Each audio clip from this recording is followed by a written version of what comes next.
Kosovës dhe të Lidhjes Demokratike të Kosovës për konceptimin e qeverisjes të re të ardhshme. Janë folë temat më të rëndësishme, të cilat e presin qeverinë e ardhshme dhe reforma të thella sektoriale, të cilat duhet të ndërmerr qeverisja e ardhshme vetëvendosës së bashku me Lidhjen Demokratike të Kosovës. Kosovës. A mund të thoni çka konkretisht lidhur me programin është diskutuar me dy grupeve punuese?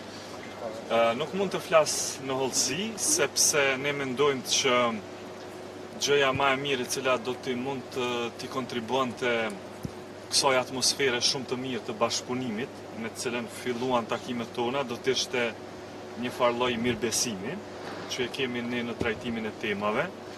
Kështu që krejt çfarë do të mund të thoja unë sot është që ne kemi shumë nevojë për reforma të thella në drejtësi, në arsim, në shëndetësi, në administratë.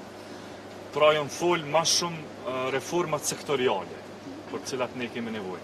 Nuk është folë as për ministri, nuk është folë as për ndarje të resoreve të ndryshme. Kur fal kushti nuk ka pas. Takimi ka qenë në atmosferë shumë miqësore dhe në një bashkëpunim të shkëlqyshëm. Dhe unë mendoj që kjo është rruga e duhur për arritjen e qeverisë së ardhshme. Ka dalluar takimi nga ato deklaratat publike të Deklarime sepse ka ndryshe deklarime publike mos pajtime. Cilat deklaratat? Deklaratat e zyrtarëve të lartë të LDK-s që pak nuk pranojnë as nuk përkuni që ka qenë atmosferë. Jo, asnjë nuk kemi kushte për Lidhjen Demokratike të Kosovës, as ata nuk kanë kushte për ne. Ky nuk ka qenë takim i kushteve, as përballje mes kushteve. Ky ka qenë një takim shumë i mirë.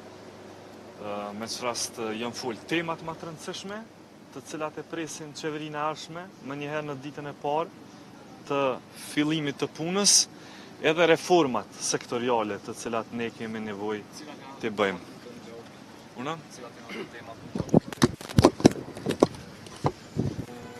Duke filluar prej atyre politike, në politikën e jashtme, pastaj në politikën e brendshme.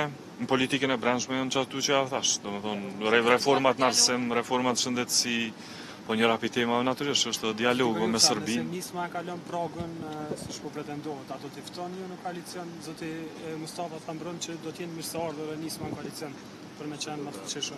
Kjo nuk ishte tema e diskutimit tonë. Është diskutuar ndarjen e ministrive.